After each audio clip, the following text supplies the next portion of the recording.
Hello and welcome to Crossing Channels, a podcast collaboration between Cambridge University's Bennett Institute for Public Policy and the Institute for Advanced Study in Toulouse. This series is all about using the interdisciplinary strengths of both institutions to explore some of the many complex challenges facing our societies. I'm Rory Catlin-Jones, and today's episode asks the question, what can political leaders learn from history? We're going to look at how history can teach us what works when it comes to policy making and discuss just how much our leaders should rely on the lessons of the past and when they should ignore them, perhaps.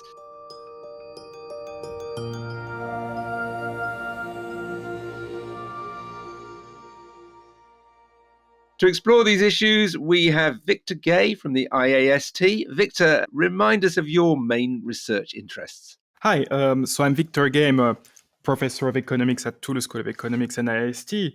And my main research is about the economic history of France. And in particular, I've been interested in understanding the short and long-run consequences of World War I on female labor and norms relative to gender roles in France. And currently, I'm also developing a new research agenda, slightly different from that one, trying to understand the role of the state, the consolidation of the state in 18th century France for long-run development.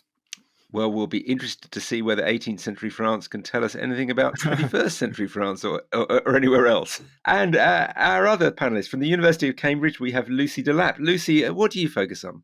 Thanks. I am a historian of the 20th century. I'm super interested in the history of gender and sexuality. And for me, that has meant a lot of work on labour, the experiences of groups such as women or disabled people in labour markets.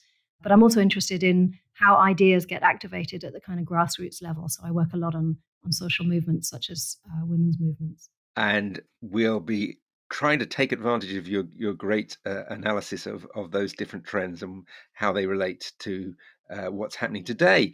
So let's begin with the big question of why does history matter? Why should political leaders today take any notice of what happened 20, 50, 100, maybe 1,000 years ago? Victor, why don't you kick us off? Thanks. I think it's a great question. I mean, beyond the pure, I think, intellectual value of being interested in history, I think it carries a lot of value to understand better the present. I mean, in general, I think looking at history, especially economic history, provides us with many more experiences, better facts, and more facts. So people would be surprised, but when I say better facts, oftentimes the data and statistics that we can gather from history are actually of better quality than the ones we have now. If we think about demographic facts, because of the anonymity rules, we can have a lot of much more information about people in the past than today.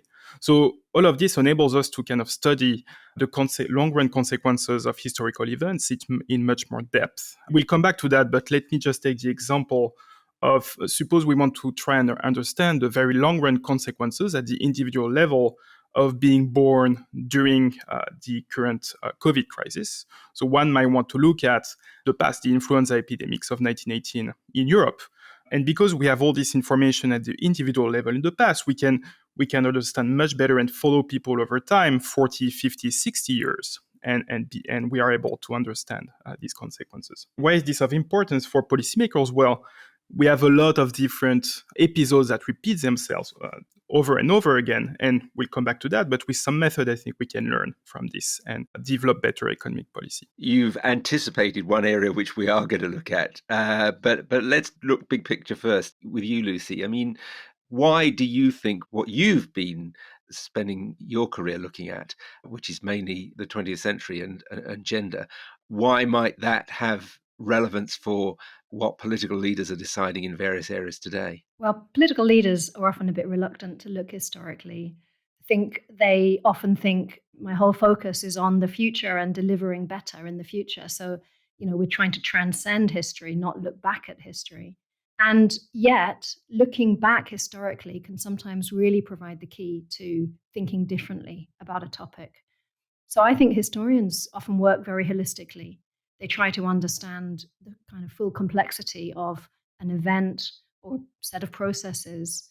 And that works to really counter the kind of silo thinking that you often get amongst both political leaders and policymakers of all kinds, civil servants, who tend to be thinking about, the very specific remit that they've been given to kind of deliver in economic policy.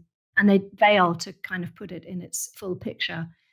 I also think sometimes history can get us to look back and find better ways of doing things. So a good example of the work that I'm doing at the moment on disabled people's experiences of employment is, to my surprise, finding that far more people who had disabilities were, not kept in hospitals or sort of, isolated in care facilities, but were working and were living in communities. So looking back to, let's say, mid-20th century Birmingham, where the records suggest that about 70% of people with disabilities were actually employed on the open labour market. That is a real success story and much more successful than the figures that we see today. So without wanting to say, oh, look, we can draw easy lessons from history, I do think sometimes history can give us real kind of hopes and dreams about how things might be different. And policymakers might be surprised to sometimes look back and discover that it was working better in the past, and therefore we can take things away from the past. And how far back should policymakers look? I mean, you're talking about the 20th century. Is there any validity in going back much further than that? Because the circumstances are so different. The technology, for one thing, is so different. Things have changed, but I work very closely with History and Policy, which is a national initiative trying to sort of bridge that gap between the policy world and historians. And we've had any number of papers that look back to medieval history, to early modern history, to think about specific episodes or specific political events where there are clear parallels. So, for example, looking at the gin craze in the 18th century can help us thinking about addiction and binge drinking in today's times. Tell us more. I'm fascinated by the gin craze. What can that teach us? Well, gin was a worry to policymakers in the 18th and 19th centuries because it was very cheap, it was very widely available, it was leading to really high levels of addiction. So looking at how they tried to regulate gin drinking and how they tried to set limits on people's access to gin or to absinthe in France. Victor can perhaps tell us more about absinthe.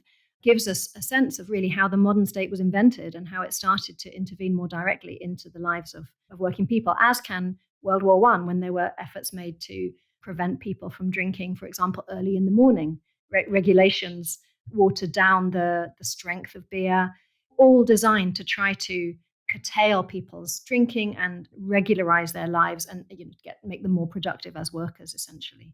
Even though I think workers had very good reason to drink, because sometimes beer, for example, was the best source of hygienic drinking matter at a time when waterborne diseases were very common. Victor, if you go too far back, aren't there just too many external variables, as it were, that are different for politicians to learn from them today? No, yeah, that's very true. And actually, that's one of the key challenge that we face as economic historians, at least in my field of economics, is about what we call the external validity of the mechanisms that we try to identify empirically.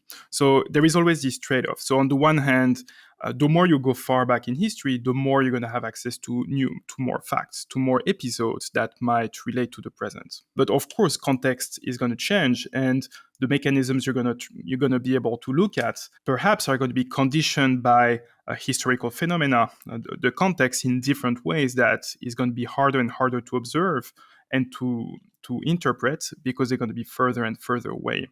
However, on the other hand, it might sometimes help. So whenever you go further back in history, and you're studying market mechanisms, for instance, you're at a time where markets were only emerging and forming. And this provides you the unique opportunity to try to understand better how markets work, because they were initially in what we could call their purest form in some sense. It's a better kind of laboratory, as it were, the past. Exactly. I mean, there is one way to think about it exactly as a laboratory. A good example here is, I always give this example to my students, is about, suppose you want to understand the role of information flows or new information on stock market volatility. Okay, so it's extremely hard to do it currently because information is all around and goes extremely fast. So if you go back in history, you can study how new information at a time where in the 18th century, where you didn't have constant communication, you can look at how information was traveling from England to the Netherlands and see how this might have affected stock prices here. And you can actually test what economic theory predicts, because you can isolate this information flow. So on the one hand, to answer your question, it's true that the further back you go in history, the harder it is to get some lesson, but sometimes it might be easier. The key here is to really be very aware about the context you're looking at. And this requires historical expertise. Lucy, you wanted to come in there. Well, just to say that we might think that everything is kind of super different in the past. But if we think about modern politics today, there's a sense of those kind of febrile political cultures at 10 Downing Street or Washington, where there are these charismatic figures, there are these flurry of advisors. It actually looks very like, to me, what a court would have looked like in, say, the 13th century, with the king and or the queen and all these people who are desperately trying to keep up with them and desperately trying to keep them on the right path and guide them. I mean, yes, we live in a democracy and things are different, but the rise of special advisors and the kind of lack of accountability in some ways of our political leaders at the moment makes, to me, thinking about medieval courts or early modern courts really very relevant to thinking about how power is actually being exercised today. And they're a vivid way of describing what's happening too. Absolutely, and gives us kind of fascinating glimpses of how things might end up for figures like Trump or Macron or Johnson, who are not necessarily so powerfully governed by democratic structures as our constitution might lead us to think. Now, you've already given us, both of you, some specific examples, but I do want to zero in on two areas: the global inflation crisis that's just emerging, and the global pandemic that hopefully is receding. Let's start with the economic crisis. Victor, should leaders, as they look at soaring energy prices and the prospect of a major global slowdown and the impact of the war in Ukraine on food prices, for example, should they be looking back to, say, 2008, which was the beginning of the last global financial crisis, or maybe to the 1970s, when I was growing up, when oil prices soared as they are doing today? No, that's a very good question. Nowadays, there is, well, I think it's generalized in France, in Europe, continental Europe, and Britain in general. You have this spike in inflation, and this was a major issue during the legislative campaign in France.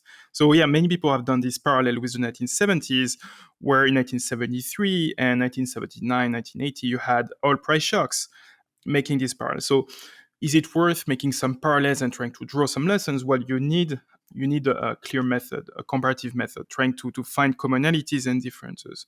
And that's true. The main commonalities, I would say, is the rise in prices and also the fact that monetary policy at the time had very low interest rates. So those are two common elements. But then if you go a bit deeper, you have to always be careful about differences. So first, the price shocks, we might not realize today because we might look at it in nominal terms, but in real terms, the price shocks in 1973 was much stronger than today. Prices were multiplied by 4, essentially, energy prices, and by 2 in the late 1970s. So today, they increased sharply, but it was not as strong. Moreover, we can see that inflation at the time in the 1970s was generalized on all the sectors of the economy, and today is much more localized on energy prices and on some very specific sectors. Also, another difference is that I think central banks and policymakers in those institutions now have much more experience and have much more transparency when they try to devise monetary policy, which is also now much more explicitly targeted at inflation. So I think there is a little bit of value in making parallels with the inflation in the 1970s, but I think those parallels are not extremely fruitful now, because policymakers, I wouldn't say political leaders, because those are policymakers in those institutions, hopefully have learned from the past. Lucy, what's your view on what they could learn about past economic crises, from past economic crises? Well, leaving aside the really interesting economic factors that Victor was talking about, if we focus for a second on the political impact of economic change, I would say that in some ways the political impact was sharper than the economic data might have merited, and that there was a kind of choppiness to the political response whereby leaders were scrambling to, cancel all infrastructure investments, to challenge the trade unions and to radically shift the kind of political architecture in place in Britain, or in some cases to go and borrow money from the IMF, and that had very serious political ramifications. Where in fact the oil shocks were genuinely external. It was perhaps they jumped too rapidly to make those adjustments to shocks that turned out to be quite short-lived. So we sometimes have in our heads this idea of the 70s as the kind of key decade of disruption and conflict, and sort of everything came tumbling down. But actually, if we look at the patterns of that decade, the British economy recovered quite well from some of the earlier shocks in the 1970s. The IMF loan was not really needed. So I guess the takeaway is don't necessarily jump too quickly to assume that everything's gone south. Keep calm and carry on. Keep the ship of state just kind of moving, only make small adjustments to the tiller. Let's turn to the global pandemic, which arrived very unexpected at the beginning of 2020. And there were a lot of people who immediately looked back to the 1918 Spanish flu. First of all, was that a good parallel, Lucy? Well, not a very close parallel. So the 1918-19 pandemic killed about 50 million people worldwide. The effect of the COVID pandemic, although it's been terrible, has so far, we think, amounted to about 6.3 million excess deaths. So it's considerably smaller. Very different state of medical science, of course, today compared with 100 years ago. Yes, but in some ways, the kind of initial medical care provided for each was kind of the same. You see people in 1918-19 practicing social distancing, masking, trying to deal with the pandemic where they had very little other than sort of keep fluids up and try to isolate people, in the same way that at the start of this pandemic, there wasn't much to do except take those obvious measures. I think the condition of war that was globally impacting in 1918 and the kind of demobilization and the ongoing disruption of that period made an enormous difference to both the spread of that influenza virus and the world's response. There wasn't the same kind of coordination. So in some ways, yes, I'd say it's quite a different kind of experience. Is there any evidence, Lucy, that during the pandemic, political leaders did turn to history? And in fact, should they not have turned to history? Shouldn't they have been far more concerned with what both the models and the data, the live data, were telling them about what was happening now? If they started worrying about what happened in 1918, they could put too much weight on that and not enough weight on what is actually developing in front of their eyes right now. They certainly talked a lot about the 1918 influenza epidemic. I mean, that was the go-to pandemic that seemed relevant. So in that sense, they were historically minded. But I do think that mostly that was just a sort of gesture at the past. And I don't think there was a significant incorporation of historians into policy-making processes. Rather, they turned to scientists, to epidemiologists. And that's a pity, because actually, I think historians are quite good at talking to policymakers, at bringing that kind of critical perspective to bear, the kind of comparative work that Victor's been talking to us about. And in some cases, there are historians already embedded in government. So, for example, the Foreign, Commonwealth and Development State Department already has historians working there, FCDO. The Admiralty, for example, has its own historians.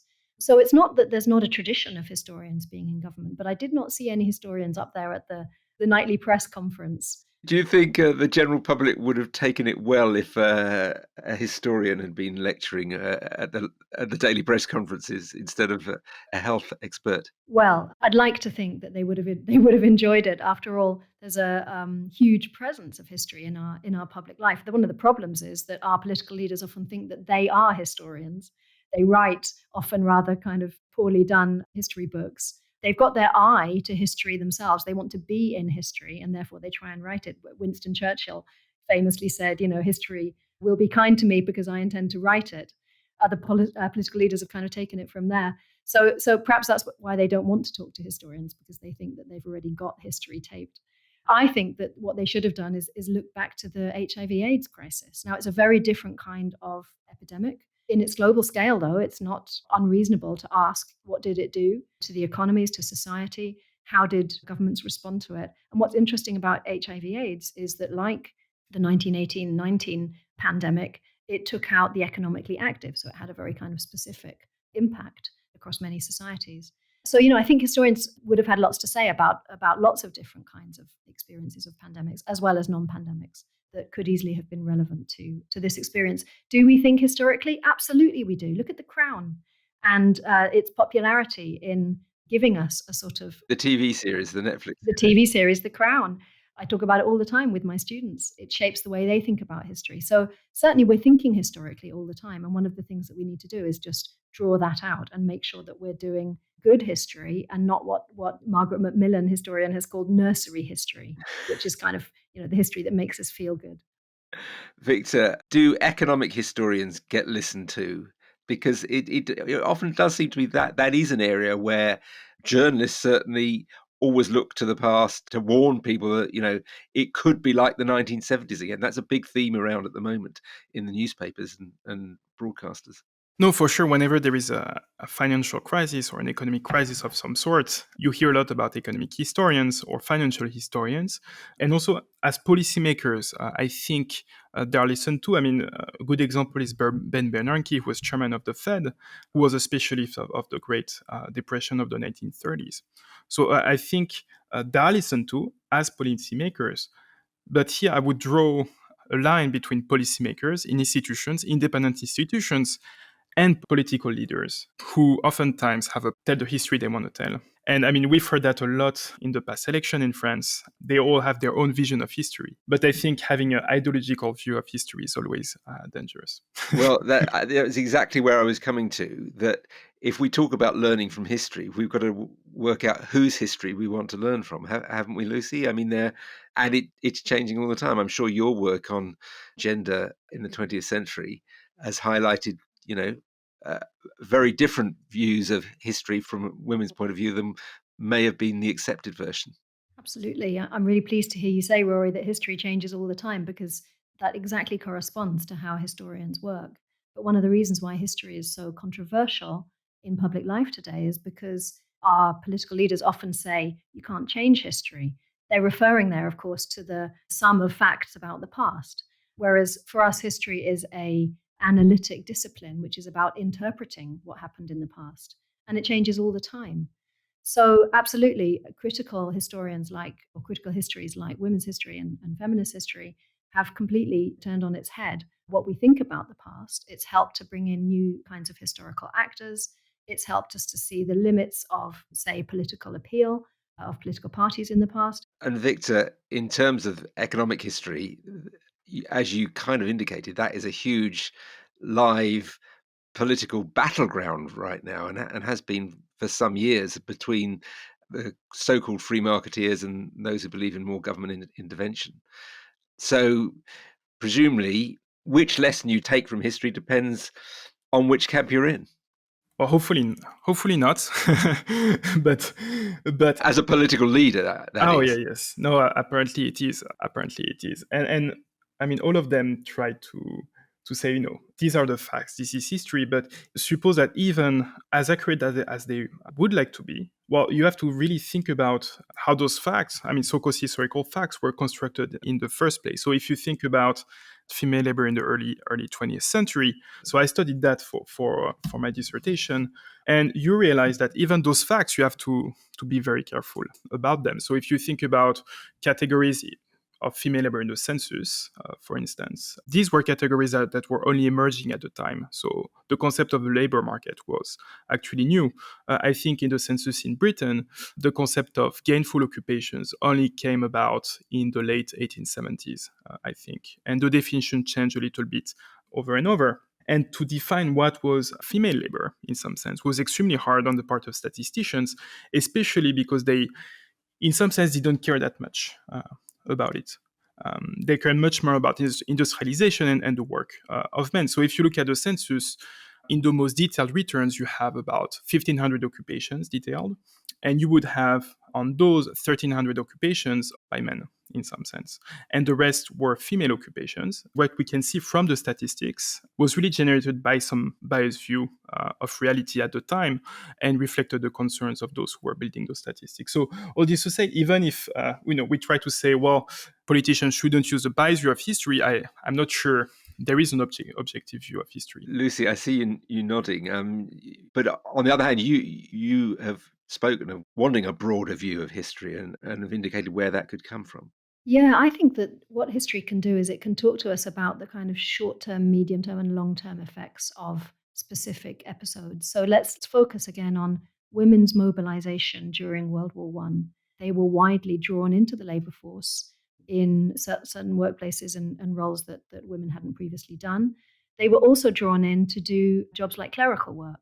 Some of those jobs were new jobs.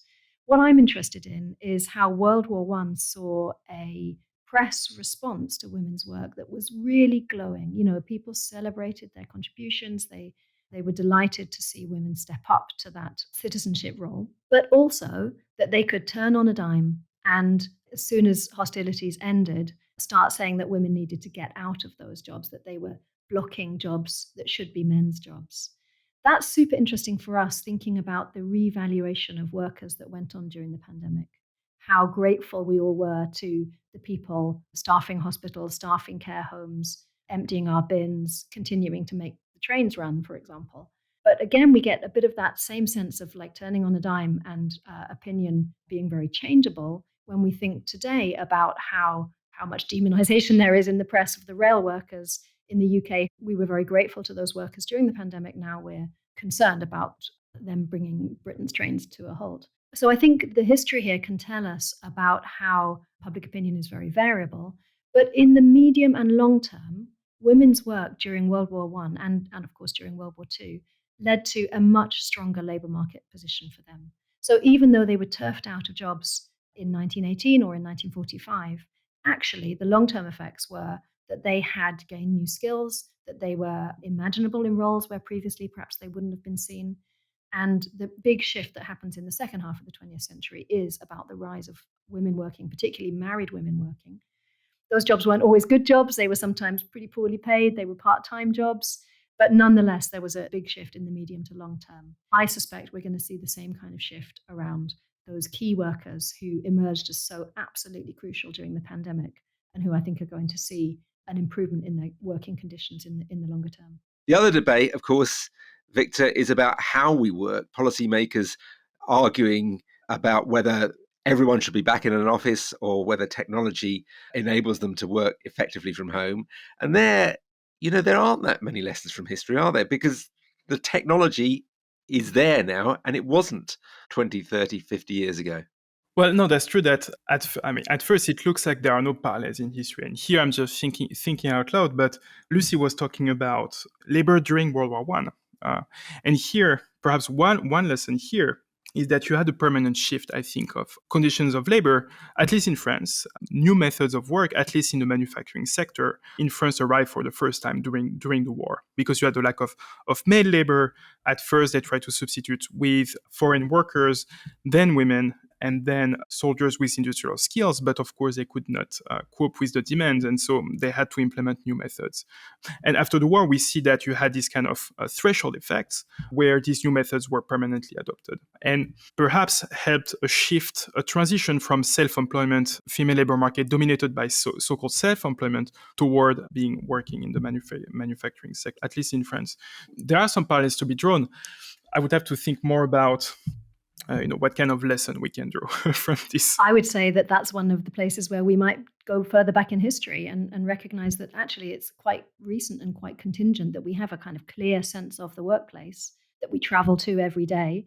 Look back to the 18th century and we see enterprises embedded in the home. We see home workers. And in fact, the persistence of home working across the 19th and 20th century, if we look to certain places in the labor market, often people quite marginalized, have been working from home. So, history gives us examples of like a much wider variety of ways of working. And that is really the nub of what history can do. It gives us contingency. It gives us otherness, how the world might be different. And that is super useful to politicians today. Well, that's all we have time for on this episode. Thanks to our expert panel, Victor Gay from the IAST and Lucy Delap from the University of Cambridge. Let us know what you think of this edition of Crossing Channels. You can contact us via Twitter. The Bennett Institute is at Bennett Inst. The Institute for Advanced Study is IAS Toulouse. And I am Ruskin147. If you enjoyed this programme, then please listen to our other Crossing Channels episodes covering topics from happiness to decision-making to ethical AI. This is the last episode of the first season of Crossing Channels. We hope it's shown you at least some of the ways that interdisciplinary work can help us solve some of society's biggest questions.